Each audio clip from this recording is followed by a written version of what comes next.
Big Boss Bigg ബോസിൻ്റെ season 7 commoners, അതായത് സാധാരണക്കാർ, നമ്മളൊക്കെ സാധാരണക്കാരിൽപ്പെട്ടവരാണ്. നമ്മളൊന്നും വൈറലായവരോ ഭയങ്കര ഫേമസ് ആയവരോ ആ കൂക്കണത്തിൽപ്പെട്ട യൂട്യൂബേഴ്സ്, കോണ്ടന്റ് ക്രിയേഷൻസ് ഒക്കെ ചെയ്യുന്നവർ തന്നെയാണ്. പക്ഷെ ആ രീതിയിൽ എൻ്റെ പേര് തൊയ്യിൽ, കണ്ണൂരാണ്. പക്ഷെ ഒരു പ്ലേസ്മെൻറ്റിൽ ജീവിക്കുന്ന വിഭാഗമാണ് നമ്മൾ. അപ്പോൾ എല്ലാവരെയും ഒരു യൂട്യൂബിലാകും അവരും കോമണേഴ്സ് എന്ന് പറയുന്നത് അച്ചീവ്മെൻറ്റ്സ് ഒക്കെ ചെയ്യുന്നവരും അതുപോലെ ബ്രില്യൻസ് കാണിച്ചു കൊടുക്കുന്നവരും ഒക്കെ.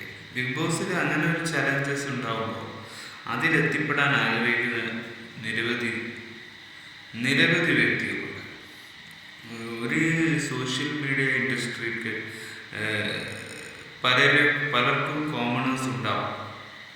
ഞാൻ പറയുന്നത് ഇപ്രാവശ്യം കോമണേഴ്സ് ആണിനെയും പെണ്ണിനെയും ഒരുപോലെ എടുത്ത് ബിഗ് ബോസ് ഒരു നീതി കാണിക്കണമെന്നാണ്. അല്ലാണ്ട് ഒരു വിഭാഗം മാത്രം നല്ലത് എന്ന ഒരു ഫേമ നമുക്കുണ്ടാകാൻ പാടില്ല. നല്ലൊരു ക്രിയേറ്റിവിറ്റി, ക്രെഡിബിലിറ്റി നിലനിർത്തുക. അതായത് എന്നത്തെ പോലും അല്ലാത്ത ഒരു ബിഗ് ബോസ് നിർണയം പ്രേക്ഷകരെ കണ്ടെത്തും. ബിഗ് ബോസ് സീസൺസിൻ്റെ പ്രമോ ഇനി വരാൻ പോകുന്ന ആഗസ്റ്റിലേക്ക് വരാൻ പോകുന്ന ലേറ്റസ്റ്റ് പ്രമോ വന്നുകൊണ്ടിരിക്കും. അതിൻ്റെ അപ്ഡേറ്റ്സ് കാര്യങ്ങളൊക്കെയാണ്. നിരവധി പേര് നമ്മുടെ പ്രഡിക്ഷൻ ലിസ്റ്റിലുള്ളവരെയും വരാൻ പോകുന്നവരെയും ഇവരൊക്കെ തന്നെയാണ്. ഇനി ഇതിന് മുകളിലുള്ളവരുണ്ടെങ്കിൽ അവരും വരട്ടെ. പക്ഷെ നമ്മൾക്ക് ഏറ്റവും ആഗ്രഹമുള്ള ഫേമസ് ആകാൻ ഏറ്റവും വലിയ എൻട്രി കിട്ടുന്നവരെ ഒരു സോഷ്യൽ മീഡിയ തന്നെയാണ് ബിഗ് ബോസ് എന്ന് പറയുന്നത്. ഈ ഒരു മുംബൈയിലൊക്കെ ആണെന്നൊക്കെ പറയും, മുംബൈയിലാവട്ടെ. പക്ഷേ ബിഗ് ബോസിൽ മോഹൻലാൽ തന്നെ തുടരണം.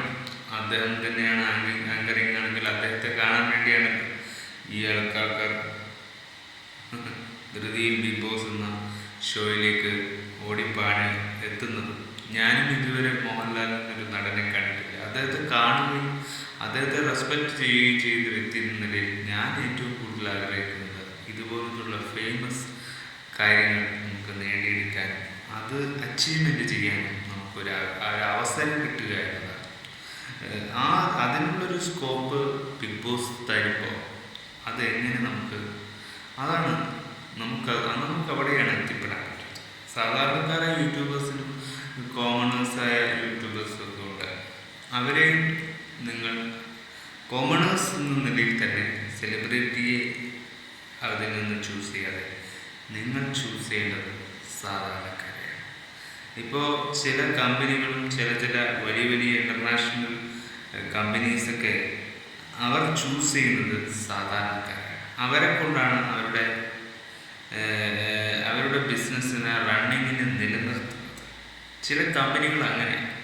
അപ്പോൾ ബിഗ് ബോസ് എന്ന ഒരു എൻ്റർടൈൻമെൻറ്റ് ഷോക്ക് സാധാരണക്കാരെ കൊണ്ട് എങ്ങനെ ഗുണം ഉണ്ടാക്കാമെന്നുള്ളത് നമ്മളുടെ ചലഞ്ചസ് ആണെന്നാണ് ഞാൻ പറയുന്നത്. അതൊരു ചലഞ്ച് മേക്കിംഗ് ആക്കി മാറ്റിയിട്ട് അതൊരു വിവാദ ചർച്ചയാക്കാതെ നിങ്ങൾക്ക് നല്ലൊരു ക്യൂനാക്കി മാറ്റാൻ പറ്റും. ഗെയിമും സ്ട്രാറ്റജിയും ഒക്കെ ഒരുപാട് മാറ്റങ്ങൾ കൊണ്ടുവന്നാൽ ബിഗ് ബോസിൻ്റെ നാട്ടുകൂട്ടം ഒരു വലിയൊരു വിജയഗാഥ ഇപ്രാവശ്യം നമുക്ക് ബിഗ് ബോസിൻ്റെ വിജയഗാഥയാണ് നമുക്കറിയുന്നത്. കാരണം കഴിഞ്ഞ പ്രാവശ്യം ഒരാൾ വിജയിക്കുക എന്നതാണ്. പക്ഷേ ഇപ്രാവശ്യം അങ്ങനെയല്ല. സീസൺ 7 വിജയിക്കുക എന്ന ഫോർമാറ്റാണ് ഞങ്ങൾക്ക്. അതിൽ ഞങ്ങളും ഒരു പങ്കാളികളാകണം എന്നതാണ് നിങ്ങൾക്കറിയുന്നത്. പക്ഷെ അതിലേക്ക് എത്തിപ്പെടാനുള്ള സഹായ കേന്ദ്രങ്ങൾ നമുക്ക് ലഭിക്കുന്നില്ല. ബിഗ് ബോസിലേക്ക് എത്താൻ ഞങ്ങളൊരു സിനിമ നടനോ ഒരു ആക്ടറൊക്കെ ആകണമെന്ന് ആഗ്രഹമുള്ളൂ. പക്ഷെ അതിലൊന്നും എത്തിപ്പെടാൻ അതിലേക്ക് നമുക്ക് ശ്രമിക്കുന്നുണ്ട്. സിനിമയിൽ എത്തിപ്പെടുക, ഇൻഡസ്ട്രിയിൽ എത്തുക, മോഡലിംഗ്, ഇതൊക്കെ വളരെ ആഗ്രഹങ്ങൾ തന്നെയാണ്. ആ ആഗ്രഹങ്ങൾ പോലെ തന്നെ നിൽക്കുമ്പോൾ നമ്മൾ ചെറിയ ബ്ലോഗായിട്ടും യൂട്യൂബ് റിവ്യൂ ആയിട്ടും ഒക്കെ 2 ചാനലാണ്. നമ്മുടെ സബ്സ്ക്രൈബേഴ്സിന് എന്നും അവർക്ക് സന്തോഷകരമായ കാര്യങ്ങൾ, നല്ല കാര്യങ്ങളും മോശ കാര്യങ്ങളും, ഇതിനെ നമ്മളെന്നും വ്യൂവേഴ്സിനോട് പറയാനുള്ളത്, നമുക്ക് ഇതിൽ കിട്ടുന്നത് നമ്മളുടെ വാച്ചിങ്, നമ്മുടെ സമയമാണ് നമ്മുടെ അവിടെ ചെലവഴിക്കുന്നത്. അപ്പോൾ ബിഗ് ബോസ് എന്ന് പറയുന്നൊരു ഷോ കാണുമ്പോൾ എത്ര മണിക്കൂറാണ് ആ ഷോ നമുക്ക് ലൈവിൽ കാണേണ്ടത്, ആ സമയം വരെ നമ്മൾ കണ്ടിരിക്കുമ്പോൾ ആ സമയം നമുക്ക് വേസ്റ്റ് ചെയ്യാൻ പാടില്ല. അത് വണ്ടർഫുൾ കാര്യമാണ്. കാരണം റിയാലിറ്റി മനസ്സിലാക്കിക്കൊണ്ട് നമ്മൾ ഒരു കാര്യം ചൂസ് ചെയ്യുമ്പോൾ അതിൽ എത്രത്തോളം വണ്ടർഫുൾ ആകണം എന്നത് അവർ തന്നെ തീരുമാനിക്കേണ്ടത്. അവരുടെ കഴിവാണ് അവരുടെ കമ്പനിയെ വളർത്തുക എന്നത്. പ്രേക്ഷകരുടെ ആഗ്രഹമാണ് ആര് വിജയിക്കണമെന്നത്. ഇവിടെ ഒരു ജഡ്ജിങ് പാനലുണ്ട്, അത് രണ്ടുപേരും. അതുകൊണ്ട് തന്നെ നമുക്ക് സൂക്ഷിച്ച് കൈകാര്യം ചെയ്യാൻ പറ്റും എന്നത്, ലാലേട്ടൻ വന്നാൽ മോശം എന്ന ആ ഒരു ചിന്താഗതിയാണ് മാറ്റി നിർത്തേണ്ടത്. കാരണം ഒരു ആങ്കറിന് ഒരിക്കലും കണ്ടസ്റ്റൻസിനെ സപ്പോർട്ട് ചെയ്ത് സംസാരിക്കേണ്ട ആവശ്യമില്ല. ആങ്കർ എന്ന് പറഞ്ഞാൽ തമാശകളാവും, കോമഡികളാവും, പക്ഷേ അതിന് കിടന്ന് പിന്നെ ചില പവർ ഹൗസ് അങ്ങനെയുള്ള വേണ്ടാത്ത ചില ഘടകങ്ങൾ മാറ്റണമെന്ന് തന്നെയാണ്. കാരണം അങ്ങനെയുള്ള പവർ ഗെയിമൊക്കെ കാണിച്ച് നമുക്ക് ഒരു മൂഡ് പോകും. ബിഗ് ബോസ് എന്ന ഷോ കാണുമ്പോൾ ആ എൻ്റർടൈൻമെൻറ്റ് എന്ന് പറയുന്ന കാര്യം നമുക്ക് കിട്ടുന്നുണ്ടോ എന്ന് നോക്കുന്ന പ്രേക്ഷകരാണ്. ആ ഒരു സ്വഭാവത്തിലേക്ക് ആട്ടുംകൂട്ടം എന്ന് പറയുന്ന ബിഗ് ബോസ് പരിപാടി മാറണം. തമിഴ്നാട്ടിലും ഒക്കെ നടക്കുന്ന വലിയ വാല്യൂ കൊടുക്കുന്ന അവിടെയൊക്കെ മലയാളികൾ അവിടുത്തെ ഭാഷ തന്നെയാണ് ഉപയോഗിക്കുന്നത്. ഇവിടുത്തെ കേരളത്തിലെ ബിഗ് ബോസ് എന്ന് പറയുമ്പോൾ ഇംഗ്ലീഷും തമിഴും ഒക്കെ ആയിട്ട് കൺഫ്യൂഷൻ ചെയ്യിക്കുന്നു പ്രേക്ഷകർ. ഇവരെന്താണ് പറയുന്നതെന്നും ഇവരെന്താണ് വ്യൂവേഴ്സിന് കൊടുക്കുന്നതെന്നും ഇവർക്ക് തന്നെ തിരിച്ചറിവില്ല. അപ്പോൾ മലയാളത്തിലാണ് നമ്മൾ ബിഗ് ബോസ് ചെയ്യുന്നെങ്കിൽ മലയാളം നന്നായി ക്ലീനായി പറയുന്നവരെ മാത്രം തിരഞ്ഞെടുത്താൽ മതി. അവർ മാത്രമേ തിരഞ്ഞെടുക്കാവൂ. കാരണം അങ്ങനെയുള്ളവരെയാണ് നമുക്ക് വേണ്ടത്. മലയാളം പറയണം, മലയാളത്തിൽ തന്നെ അത് നമുക്ക് മനസ്സിലാകുന്ന രീതിയിൽ, ഭാഷാ രീതിയിൽ നമുക്ക് പറഞ്ഞാലേ ബിഗ് ബോസ് എന്ന് പറയുന്ന പ്ലാറ്റ്ഫോമിൻ്റെ കോണ്ടന്റ് നമുക്ക് മനസ്സിലാകും. അല്ലെങ്കിൽ ഇത് ചളിയാക്കി മാറ്റുകയുള്ളൂ. കാരണം അത്തരത്തിലുള്ള ക്യാരക്ടേഴ്സ് നമ്മുടെ മലയാളത്തിലുണ്ട്. അങ്ങനെയുള്ള പലരുമുണ്ട്. അവരോട് പറയണം, നിങ്ങളുടെ മാതൃഭാഷ മാറ്റിക്കൊണ്ടുള്ള കളിവേട്ട. തമിഴ്നാട്ടിൽക്കാർ തമിഴ് തന്നെയാണ് സംസാരിക്കാറ്. അവരവരുടെ ഭാഷ മാറ്റുന്നില്ല. നമ്മുടെ കേരളത്തിൽ മാത്രമാണ് ഈ ഒരു പുതുമ ഉണ്ടാക്കുന്നത്. അതൊരു തെറ്റായ സന്ദേശം. നമ്മുടെ മലയാള ഭാഷയെ നമ്മൾ തന്നെ പുച്ഛിക്കുക എന്ന ഒരു നിലവാരമില്ലാത്ത കോഡാണത്.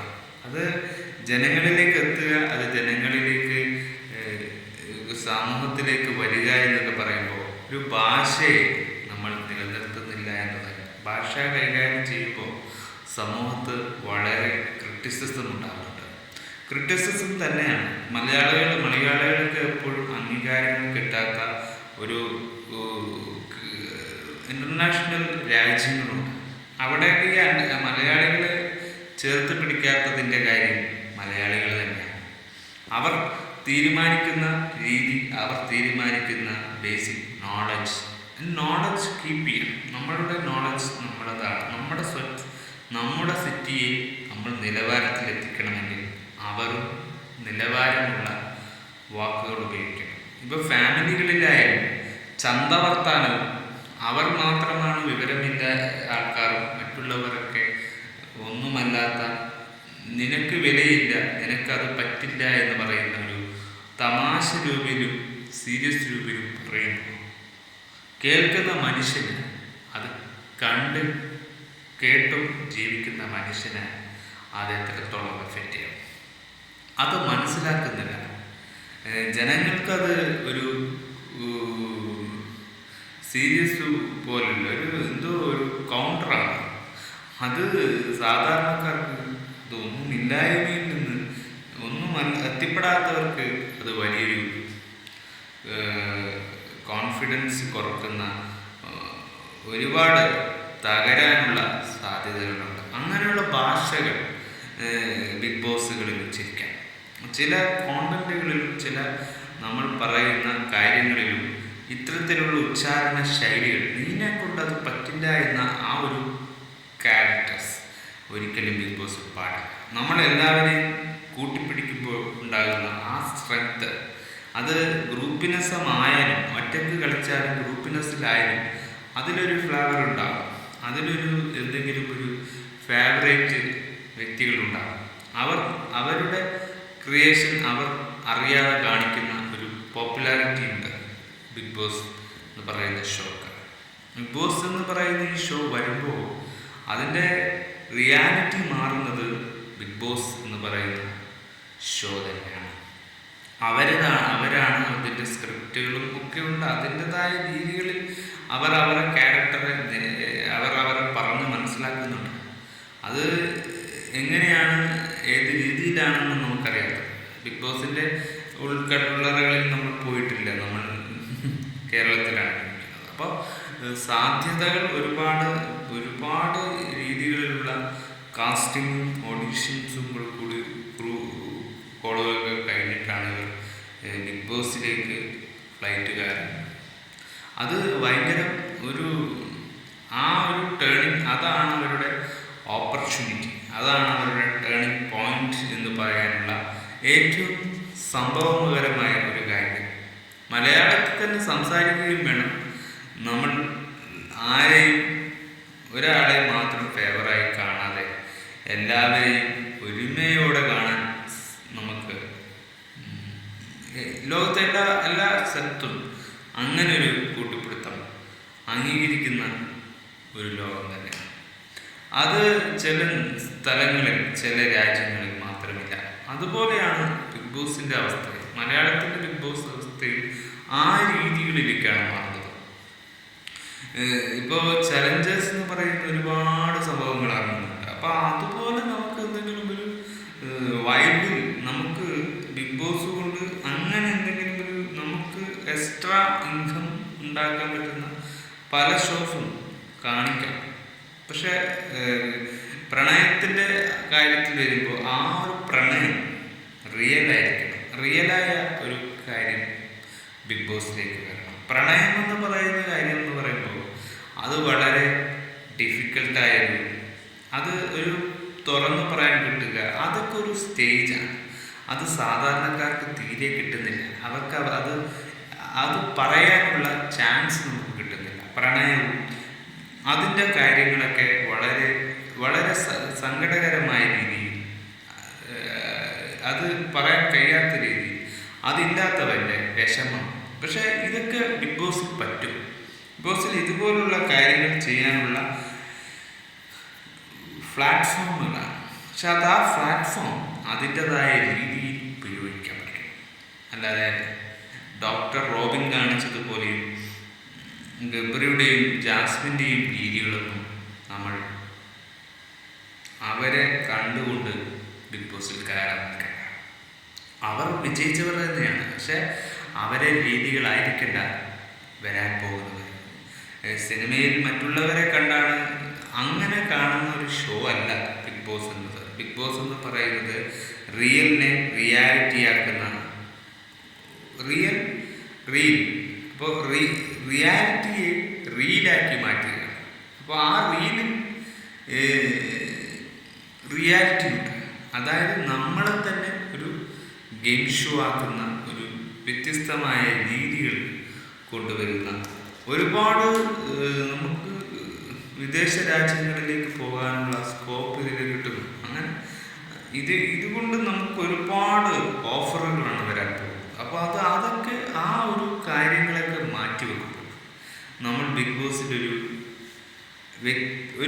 അടിമനെങ്കിലും ആകുക എന്നത് വലിയൊരു അച്ചീവ്മെൻ്റ് തന്നെയാണ്. അതിൽ മത്സരാർത്ഥിയാകുക, വിജയിക്കുക എന്നല്ല. അവർ അവരുടെ ആ ഫ്രണ്ട്ഷിപ്പ് കൂട്ട് നിലനിർത്തുക എന്നതാണ് അതിൻ്റെ ഏറ്റവും വലിയ പോയിന്റ്. ഞാൻ അങ്ങനെയാണ് കണ്ടത്. കാരണം ബിഗ് ബോസിലുള്ള ഇത്രയും ആൾക്കാർ ബിഗ് ബോസിലേക്ക് പോയതിനു ശേഷം അവർ അവരുടെ ഫ്രണ്ട്ഷിപ്പിനെ ചില ആൾക്കാർ നിലനിർത്തി, ചില ആൾക്കാർ ആ ഫ്രണ്ട്ഷിപ്പ് ഒരിക്കലും മുന്നോട്ട് കൊണ്ടുപോയിട്ടില്ല. അത് എന്തുകൊണ്ടാണ് അങ്ങനെ സംഭവിക്കുന്നതെങ്കിൽ ആ ഫ്രണ്ട്ഷിപ്പിൻ്റെ വാല്യൂ ആയിരിക്കും നമുക്ക് എന്തെങ്കിലും തിരിച്ചടി കിട്ടും. ഞാനൊരു ഫ്രണ്ട്സ് ഇല്ലാത്തവൻ തന്നെയാണ്. ഫ്രണ്ട്ഷിപ്പൊക്കെ ഞങ്ങൾക്ക് ബ്രേക്ക്, നമ്മുടെ കൂട്ടുകാരൊക്കെ ബ്രേക്ക് ആയിരുന്നു. കാരണം ഫ്രണ്ട്സ് എന്ന് പറഞ്ഞത് ഒരു സത്യസന്ധത വേണം. ഒരു എന്തെങ്കിലും അവരുടെ ആവശ്യത്തിന് ഫ്രണ്ട്ഷിപ്പ് പറ്റില്ല, നമ്മുടെ കൂടി ആവശ്യത്തിന് ഫ്രണ്ട്സ് എന്ന് പറയുന്ന ആ ഒരു ജനറൽ സാധനം നമുക്ക് കിട്ടണം. കാരണം നമുക്ക് നോർമലായ ടോക്ക് ചെയ്യുന്നവരെ വളരെ ഇഷ്ടമാണ്. അവർ പറയുന്ന കാര്യങ്ങൾ വളരെ റിയാലിറ്റി ആയിട്ട് തോന്നും. അങ്ങനെയാണ് നമുക്ക് ആകർഷകമാകുന്നത്. ആ ആകർഷകമായ സ്വഭാവം നമുക്ക് ചില ആൾക്കാരിൽ നിന്ന് കിട്ടാറില്ല. അത് ബന്ധുക്കളുടെ കൈകളിൽ നിന്ന് പോലും നമുക്കത് കിട്ടുന്നില്ല. കാരണം അത് എന്തുകൊണ്ടാണെന്ന് പറഞ്ഞാൽ അവരുടെ വളർന്ന സ്വഭാവ രീതിയാണ്. അത് മാറ്റുന്നില്ല. അവർ മാറ്റണമെന്ന് അവർക്കൊരു പുതുമയുള്ള ലോകത്തെ ഈ 21ാം നൂറ്റാണ്ടിലും അവർ മാറ്റി ചിന്തിക്കാനുള്ള അവർ കാണിക്കുന്ന ഈ കാട്ടിക്കൂട്ടലാണ്. ജീവിതം ഒരു കാട്ടിക്കൂട്ടലാക്കി മാറ്റാത്ത കുറേ ആൾക്കാരുണ്ട്. വിദ്യാഭ്യാസമുണ്ടെങ്കിലും വിദ്യാഭ്യാസത്തിനുള്ളൊരു മെച്ചം അവർ ജീവിതത്തിൽ ലൈഫിൽ കാണിച്ചു കൂട്ടുന്നില്ല. അങ്ങനെ പല വിഭാഗക്കാരും ബിഗ് ബോസിൽ വരാം. പല മോഡൽസ്, പല കാറ്റഗറിയിൽ ജീവിക്കുന്നവരുണ്ട്. അവരൊക്കെ ഈ ഷോയിൽ ഭാഗമാകും. അതിന് ഉപരിയാണ് കോമണേഴ്സ് ഇതിലൊരു വലിയൊരു പങ്ക് തന്നെയാണ്. സാധാരണക്കാർക്ക് വളരെ ആഗ്രഹമുള്ളൊരു ഷോ ആണ് ബിഗ് ബോസ് എന്ന് പറയുന്ന നാട്ടുകൂട്ടം. അത് വലിയൊരു അച്ചീവ്മെന്റ് പോലെ അവർക്കൊക്കെ കൈകാര്യം ചെയ്യാൻ പറ്റും. അവരുടെ ജീവിതത്തിൽ വല്ലപ്പോഴും സംഭവിക്കുന്ന ലാലേട്ടനുമായുള്ളൊരു ആ ഒരു സമയം, എനിക്ക് ആഗ്രഹമുണ്ട് ലാലേട്ടൻ എന്ന എൻ്റെ ഫേവറേറ്റ് ഞാനൊരു സിനിമ കാണണമെന്ന് ആഗ്രഹിച്ചത് തന്നെ മോഹൻലാൽ എന്നൊരു വ്യക്തിയെ ചൂസ് ചെയ്തു. അദ്ദേഹത്തിൻ്റെ പെർഫോമൻസ് അതാണ് എന്നെ അത്ഭുതപ്പെടുത്തുന്നത്. ആ അത്ഭുതമാണ് എനിക്ക് മറ്റുള്ള സിനിമയെ കാണാനുള്ള പ്രചോദനമായി എന്നത് ഞാൻ ഇന്ന് പറയുന്നത്. പക്ഷെ സിനിമ ഒരു സിനിമയാണ്, അതൊരു കഥയാണ്, അങ്ങനെയാണ്. പക്ഷെ ആ കഥയിലൂടെ നമ്മളെ ഇംപ്രഷൻ ചെയ്യുന്നത് അതുപോലെയാണ് ബിഗ് ബോസിൻ്റെ സ്ക്രിപ്റ്റഡ്, അതൊരു ഡയറക്ഷൻ ഷോ ആണ്. അപ്പോൾ ആ ഷോക്ക് ഒരു നിലവാരം വൈറലായിട്ട് നന്നായി അത് എയറിലേക്ക് പോവാതെ നമുക്ക് താഴെ നിന്നുകൊണ്ട് തന്നെ കളിക്കാനുള്ള സന്ദർഭങ്ങളുണ്ടാകും. ബിഗ് ബോസ് എന്ന് പറയുന്ന വിശാലമായ ലോകത്തേക്ക് പലരും കടന്നു വരും. അവിടെ സന്ദർഭങ്ങളും സായാഹ്നങ്ങളും നമ്മൾ കടന്നു പോകുമ്പോൾ അവിടെ നമുക്ക് ഇല്ലാതാകുന്നത് നമ്മുടെ ട്രൂ ലൈഫായിരിക്കും. നമ്മുടെ റിയൽ ലൈഫിനെ ബാധിക്കാത്ത രീതിയിൽ നമുക്ക് പുറത്തിറങ്ങണം. അല്ലാതെ സീക്രട്ട് ഏജന്റ് പോയതുപോലെയും പലരും പോയതുപോലെ നമ്മൾ പോകാൻ സാധിക്കില്ല. കാരണം അങ്ങനെ പോയാൽ നമുക്ക് നമ്മുടെ ട്രൂ ലൈഫ് എവിടെ ബ്ലോക്ക് ആവുമെന്ന് നമുക്ക് നോക്കാം. പക്ഷേ സാധാരണക്കാർക്ക് അത് പ്രശ്നമല്ല. അവർക്ക് അവിടെ നിന്ന് അവർക്ക് തുടങ്ങുകയാണ്. അവർക്ക് മറ്റൊരു ലൈഫിലേക്ക് കാഴ്ചപ്പെടാൻ റിയാലിറ്റിയിൽ സെലിബ്രിറ്റി ആയവർക്ക് തകരാൻ സാധ്യതയുള്ള പ്ലാറ്റ്ഫോം തന്നെയാണ് ബിഗ് ബോസ്. പക്ഷെ റിയലി ഒന്നുമല്ലായ്മയിൽ നിന്ന് വളരുന്നവർക്ക് ബിഗ് ബോസ് ഒരു വളർച്ചയുടെ മരമാണ്. അത് നിങ്ങൾക്ക് കാണാൻ പറ്റും. അത്തരത്തിലുള്ളൊരു ഷോ ഗംഭീരമാകണം. Reality show Bigg boss.